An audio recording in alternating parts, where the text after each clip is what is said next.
The story begins in the spring of 1918.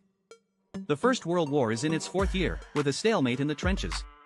Rumors of an imminent German offensive are spreading through the ranks. All battalions are required to serve 6 days a month on the front line.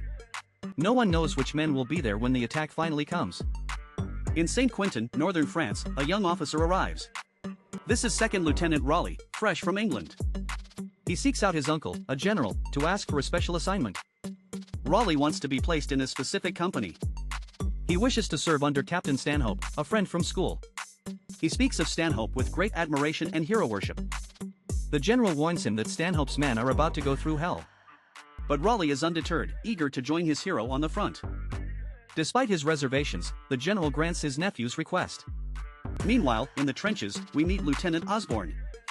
He discusses the expected German attack with another officer. He learns that their commander, Captain Stanhope, has been drinking heavily. The German lines are only 60 yards away from their position. The officer's dugout is cramped and poorly maintained. This will be their home for the next 6 days. Raleigh is guided to the front line for the very first time. The landscape is desolate, scarred by poison gas. He learns the grim reality of the trenches, built upon the bodies of the fallen. He finally arrives at the company's headquarters. Inside the dugout, he reports for duty. He is greeted by Osborne, who is affectionately called Uncle. Raleigh admits he has never been on the front line before. He speaks excitedly about serving with Stanhope, whom he knew from school. Osborne gently warns him that he will find Stanhope changed. The pressure of command has taken a heavy toll. He is introduced to another officer, Second Lieutenant Trotter. Trotter's main preoccupation is the quality of their meals. The cook, Mason, reveals a mix-up: the tinned pineapple is actually apricots.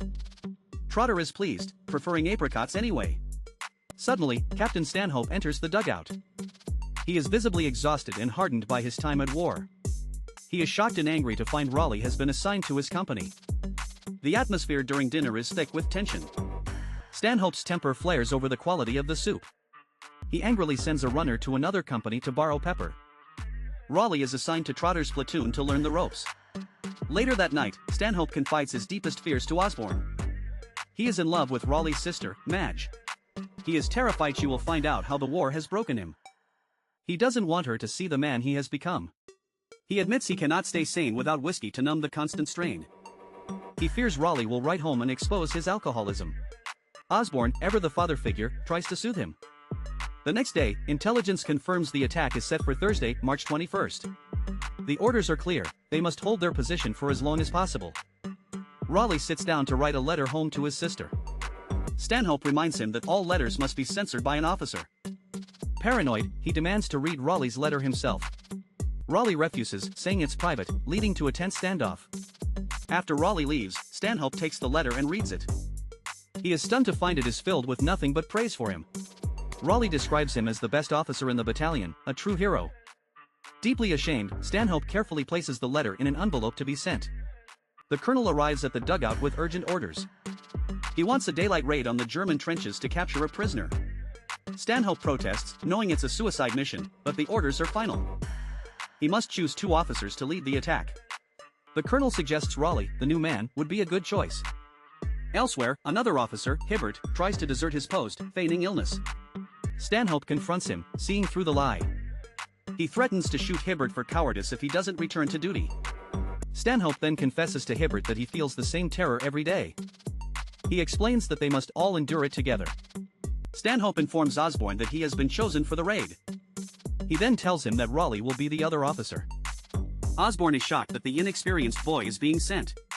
The colonel sends special food and whiskey for the officer's last meal before the raid. The mood is somber as the men eat and drink. Raleigh feels the immense weight of the weight. Osborne writes a final letter to his wife.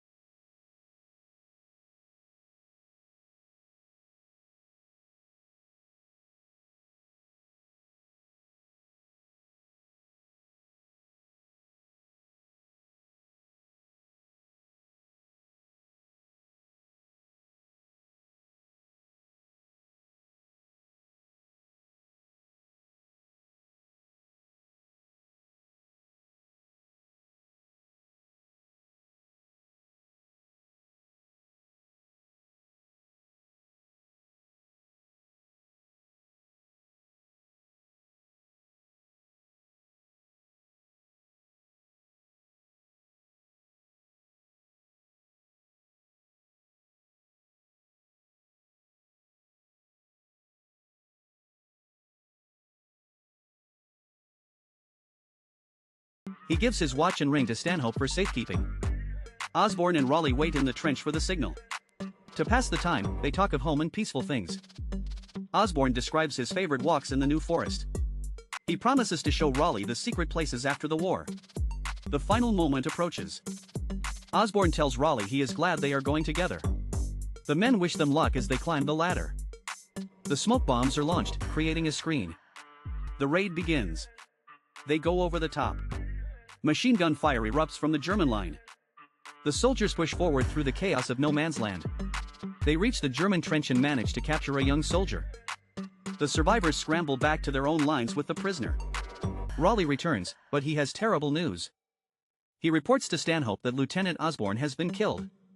Stanhope is left speechless, devastated by the loss of his closest friend. The captured German reveals the attack is scheduled for the next morning. The colonel is pleased with the result, but Stanhope is disgusted by the price paid.